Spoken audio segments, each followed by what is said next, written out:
वो नाम जिसे आपने हर आईपीएल में देखा होगा, वो कप्तान जिसने दो डूबती हुई टीमों को शेर बना दिया, वो बल्लेबाज जिसने कभी अपने लिए नहीं टीम के लिए खेला। फिर भी जब बात आती है टीम इंडिया की कप्तानी की तो कहीं ये नाम नजर ही नहीं आता। हार्दिक पांड्या, केएल राहुल, जसप्रीत बुमराह, सूर्य कुमार यादव, ऋषभ पंत और शुभमन गिल, इन सभी प्लेयर्स को इंडियन टीम का कैप्टन या फिर वाइस कैप्टन अपॉइंट जरूर किया गया, लेकिन वहीं इस खिलाड़ी को कंसिस्टेंटली इग्नोर किया गया।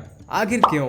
श्रेयस संतोष अय्यर मुंबई की गलियों से निकला वह लड़का जिसने पहले बल्ले से ख्वाब पकड़े और फिर पूरे देश का ध्यान, रणजी में ताबड़तोड़ रन बनाए, इंडिया ए में कप्तानी की और फिर आईपीएल ने उसे मंच दिया। साल 2015 में आईपीएल के डेब्यू सीजन में श्रेयस अय्यर ने 439 रन बनाकर emerging player of the year का अवार्ड जीता था। मुंबई के लिए रणजी ट्रॉफी में कंसिस्टेंट परफॉर्मेंस दी और फिर 2017 में इंडिया के लिए डेब्यू किया। ये सारे अचीवमेंट बस यही दिखाते हैं यह बंदा बस एक टैलेंटेड बैट्समैन ही नहीं बल्कि एक रिलायबल परफॉर्मर भी है। लेकिन जो सबसे बड़ा मूवमेंट था वो 2018 में आया जब 23 साल के अय्यर को दिल्ली की कप्तानी सौंपी गई। आज की दिल्ली कैपिटल जो कि 2018 में दिल्ली डेयर डेविल्स थी, उस टाइम गौतम गंभीर इस टीम के कप्तान थे और उस सीजन में शुरुआत के 7 मैचों में से बस एक मुकाबला ही ये जीते थे और 6 मैच हार गए थे। उस सीजन टीम ने अपने पहले 6 मैच में से सिर्फ एक ही मैच जीता था एंड इवन कैप्टन गौतम गंभीर भी बैट से रन नहीं बना पा रहे थे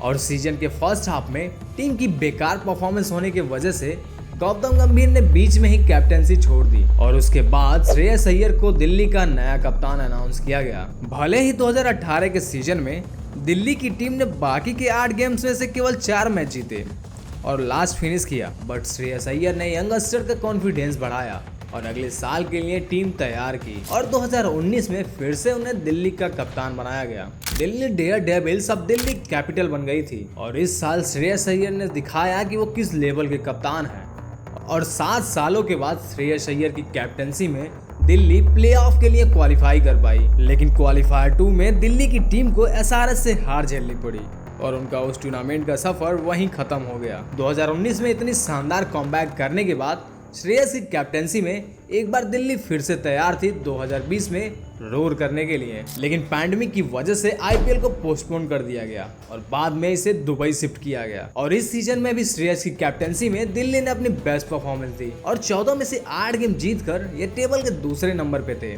और इसी सीजन में श्रेयस अय्यर ने दिल्ली को उनके पहले आईपीएल फाइनल में पहुंचाया। लेकिन अनफॉर्चुनेटली वो मुंबई इंडियंस की one of the most dangerous squad के सामने जीत नहीं पाए और वह इस टूर्नामेंट के रनर अप रहे।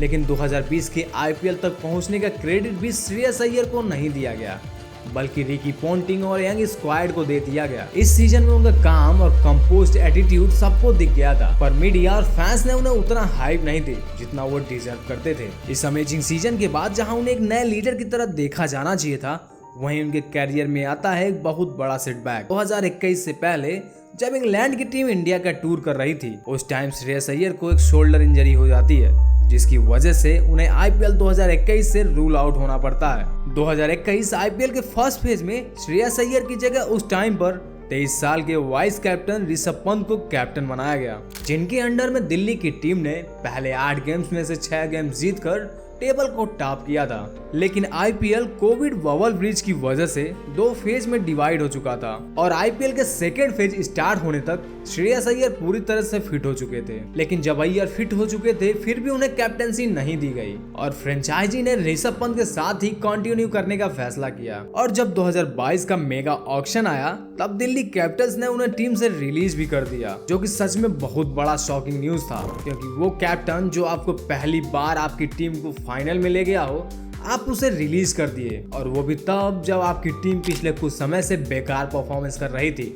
आपकी टीम को इवन कोई काउंट ही नहीं करता था और अभी वही टीम टेबल को टॉप कर रही थी। जिस खिलाड़ी ने इस टीम को इस शेप में लाया था, उसी खिलाड़ी को फ्रेंचाइजी ने एक इंजरी के बाद साइड लाइन कर दिया। इसके लिए दिल्ली की मैनेजमेंट टीम को काफी क्रिटिसाइज भी किया गया, पर यहाँ सवाल ये उठने लगा कि ऐसा क्या हुआ कि वो परमानेंट कैप्टन नहीं बन पाए। 2018 में जिस टीम के अगेंस्ट अय्यर ने अपनी कैप्टनसी डेब्यू किया था, 2022 में उसी टीम यानी कि कोलकाता नाइट राइडर्स ने श्रेयस अय्यर को अपनी टीम के लिए साइन किया और टीम का फुल कैप्टन बना दिया। पहले सीजन में केकेआर ने श्रेयस अय्यर के साथ एवरेज परफॉर्मेंस ही दी, जिसमें वो 14 गेम्स में से मात्र 6 गेम्स ही जीत पाए और टेबल में 7वें स्थान पे रहे। लेकिन नेक्स्ट ईयर 2023 में इंजरी ने उन्हें एक बार फिर से रोक दिया।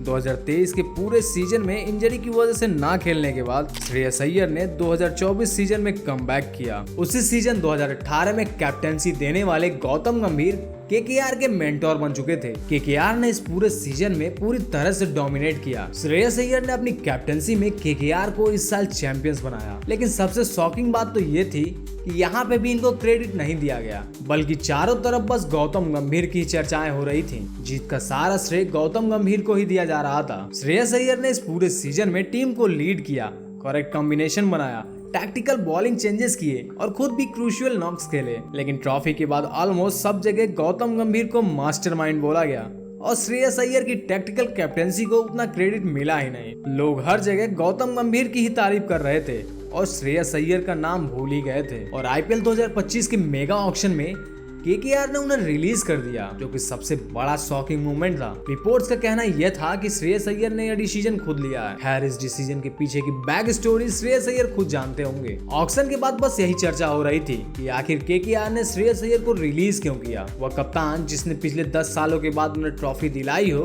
उसे कोई छोड़ कैसे सकता है। हर जगह बस यही सवाल उठ रहे थे, क्या मीडिया और फैंस श्रेयस अय्यर को एक प्रॉपर लीडर मानते भी हैं या नहीं, और खास करके ये फ्रेंचाइजी, क्योंकि उनके साथ ये पहली बार नहीं हुआ था। 2018-19 में भी जब दिल्ली एक ट्रांजिशन फेज से गुजर रही थी, तब उन्होंने पूरी ब्रांडिंग चेंज करके खुद को दिल्ली कैपिटल्स बनाया था और टीम को रीशेप किया था। तब ये सब कुछ श्रेयस अय्यर के ही अंडर हो रहा था। लेकिन जब 2021 में वो इंजर्ड थे तो उनको टीम से ही ड्रॉप कर दिया गया। तो क्या ये सभी डिसीजन अनफेयर थे? अगर किसी प्लेयर का नेशनल लीडरशिप ऑरा है तो वह है श्रेयस अय्यर का। जब इंडिया टीम को एक नया लीडर चाहिए था तो बीसीसीआई ने इनका नाम कंसीडर ही नहीं किया।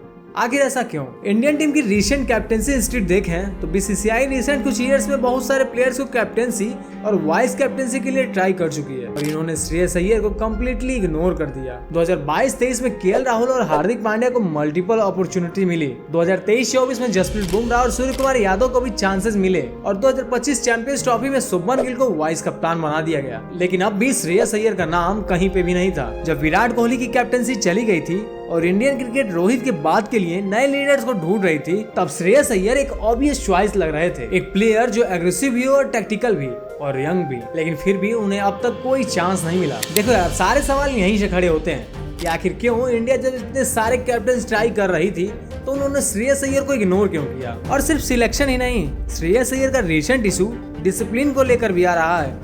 2024 की स्टार्टिंग में रिपोर्ट्स आई थी कि उन्होंने डोमेस्टिक क्रिकेट खेलने से मना कर दिया, जिसकी वजह से उन्हें बीसीसीआई सेंट्रली कॉन्ट्रैक्ट प्लेयर की लिस्ट से हटा दिया था। पर श्रेयस अय्यर ने उन इंसिडेंट के बाद डिसिप्लिन दिखाते हुए सभी डोमेस्टिक टूर्नामेंट को खेला and as a captain Mumbai के साथ 2024-25 सीजन में domestic T20 tournament Syed Mushtaq Ali trophy भी जीती। इसके अलावा 2025 के मेगा ऑक्शन में पंजाब किंग्स की टीम ने 26.75 करोड़ की एक बड़ी बीट के साथ अपनी टीम में जोड़ा। पंजाब ने इस साल रिकी पॉन्टिंग को हेड कोच अपॉइंट किया था, तो इस तरह से श्रेयस अय्यर और रिकी पॉन्टिंग का रीयूनियन हो गया और अब दोनों मिलकर पंजाब को उनकी पहली ट्रॉफी जितवाने पे लगे हुए हैं। और पंजाब की टीम इस सीजन काफी अच्छा भी कर रही है। अभी बीसीसीआई ने इनकी रीसेंट फॉर्म और इनकी रीसेंट डिसिप्लिन देखकर इन्हें सेंट्रल कॉन्ट्रैक्ट लिस्ट में शामिल कर लिया है। लेकिन अब भी सवाल वही है, क्या श्रेयस अय्यर को जानबूझकर किसी पर्पज की वजह से इग्नोर किया जा रहा है, या बस ये सिर्फ एक कोइंसिडेंस है, या फिर उन्हें आगे मौके मिलेंगे?